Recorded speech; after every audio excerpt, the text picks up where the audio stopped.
Donnie and Dolly. The team is supported by ableauctions.ca. Closing your business? We can help.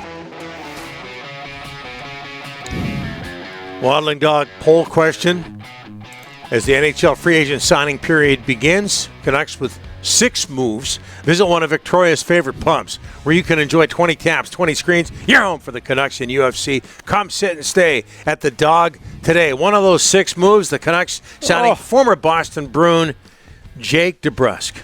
Ryan, get her up. The Waddling Dog pub poll question. The Canucks have signed DeBrusk 7 years, $7.55 million. Do you like it or not? And look at this, 74%. Absolutely love the Louis DeBrusk. Did it. Jake DeBrusk. You kept saying Louis, and now I said it once. No, I don't care. Now you got it in my head. We're going to say Louis I also a lot. said that it's going to happen, but I will guarantee you that in the room, the boys call him Louis, much like Greg Adams was called Gus back in the day, honoring his dad. Louis, what was that song? Who? The Kingsman. Louis. That's a great song, by the way, The Kingsman. Okay, look at this, 2,800 votes. The play-by-play guys are going to call him Louis at some point. Well, we'll see what Brendan Batchelor coming up. Voice of the Canucks on Sportsnet 650. Brendan, thanks for doing this. We know you're busy. By the way, all of the guests today on this Monday brought to you by Basant Motors as we bring in Brendan Batchelor. Brendan, are you going to have problems with that? Louis, Jake?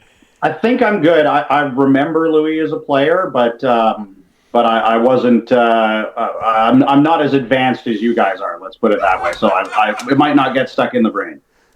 All right, we'll leave that alone. How do you think he came across today in his being available to the press? Also, just what do you think he's going to do for the Canucks? More importantly, on the ice. Yeah, I think he came across really well, and we know how well Louis talks and does a great job on the broadcast. So it doesn't surprise me that Jake would be able to speak very well as well. So that'll be a good thing in terms of us media types for guys to talk to in the dressing room going forward. And I really like it as a fit in the top 6. And likely with Pettersson, I guess we'll see how things play out once they get into training camp. And, we'll see if they've got any more moves coming today. But, he's a guy that scored on the power play. He talked about it in the Zoom availability that he's played mostly the net front, but he's played the bumper as well. And I think he has a real opportunity to be that left shot guy in the bumper on the first power play unit that they haven't really had or have struggled to find consistency with really since trading Horvat away. So he's a guy that has offensive upside. You think that there's probably more to give there if he gets a consistent opportunity to play with Pettersson or Miller or both of them and get top power play unit minutes potentially. So all of those things at a cap hit of $5.5 million, I think it's a really good piece of business for the Canucks.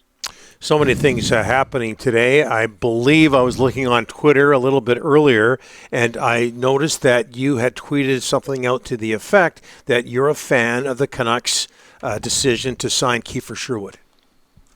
Yeah, I thought he was really good in that Nashville series, sort of a pesky bottom 6 guy, a lot of physicality to his game. I think he was one of the hit leaders in the NHL last year, as was Dakota Joshua. So now you've got some more snarl, some more physicality in your bottom 6, and Sherwood can skate too. And I think that's something you can say about Danton Heinen as well. So, whether those guys get a chance to play up the lineup or not remains to be seen. But my immediate thought in terms of them rounding out their lineup is they've got some more speed and some more physicality in the bottom 6, potentially on the 4th line. And that's something that can make a big difference come playoff time and, when the rubber meets the road, when the games mean a lot late in the season. So I think Sherwood is a really nice add, and I think Heinen is a good add as well, as a guy that can play that role, but also has some offensive upside and ability to put the puck in the net.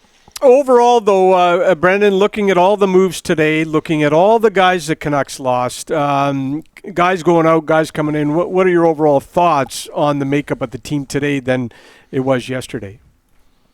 Yeah, again, I think the moves they have made have been sort of smart, like efficient against the cap. Would you have liked to see them make a bigger splash in terms of adding like a Jake Gensel or something like that? Yeah, probably. But at the same time, you see some of the money that's been handed out on some of these deals today. And, we've looked or talked in the past about how the Canucks have made mistakes on July 1st, giving too much money, certainly in previous eras under previous regimes. So, part of me wonders if that isn't kind of a bullet dodge to some extent in terms of having one player on a big cap commitment. I think the moves they've made have been solid. Do they have a built-in replacement for Zadorov right now? No, I don't think they do, but They still have some flexibility here, which means that, whether it's via trade or maybe more signings in the days and weeks to come, or flexibility going into the season so that you can load up prior to the deadline again, much like you did last year with Lindholm and Zadorov. There's a lot of positives around not committing a lot of that cap money on a day like today as well. So glass half full, glass half empty. I'm sure different people will look at it different ways. And would it have been nice to have a big shiny toy like Jake Gensel or someone like that on July 1st? I'm sure it would have, but they'll work with what they've got. And I think they still have the opportunity to make this team better going forward into next season to try and contend yet again.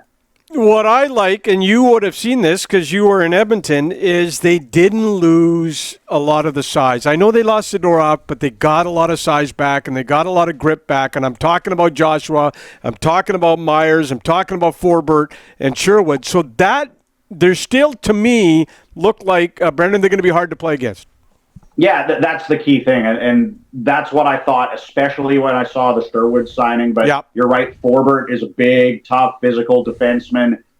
He's not Zadorov, and he probably can't move the puck or impact offensively to that same degree. But he's going to make it difficult. He's going to be able to defend in his own zone and make opposing players pay a price to try and get to the front of the net. And that's what the Canucks, as a group, were so successful with. And we talked about it all throughout the season with, Soucy and Myers and Zadorov and Cole, the size and the physicality and the reach and the length that they had on their back end was a big part of what allowed them to be so good defensively, especially in the second half of the season after they brought Zadorov in. So I don't think they've lost a lot of that size and toughness on the back end, and they should still be a very good defensive team and make it hard or punish guys to try and get to the middle of the ice in the front of the net. Okay, and Brendan, Nikita Zadorov and Elias Lindholm both signed with Boston. Canucks gave up 4 draft picks and 3 prospects for those 2 players to Calgary. Was it worth it? Yeah.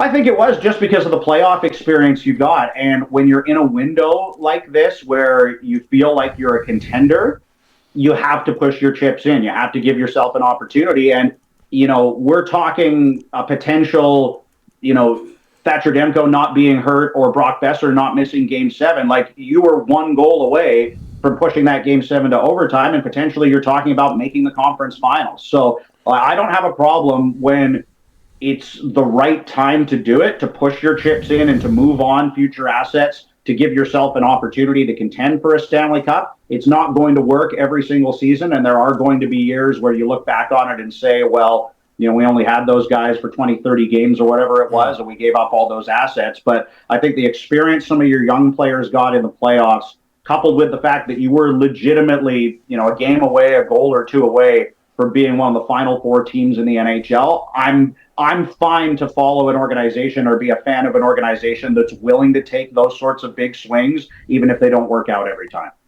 Brendan, short notice. We know you're busy today. We can't thank you enough. Appreciate it. Thanks, guys. Have a good one. Appreciate it. You bet it.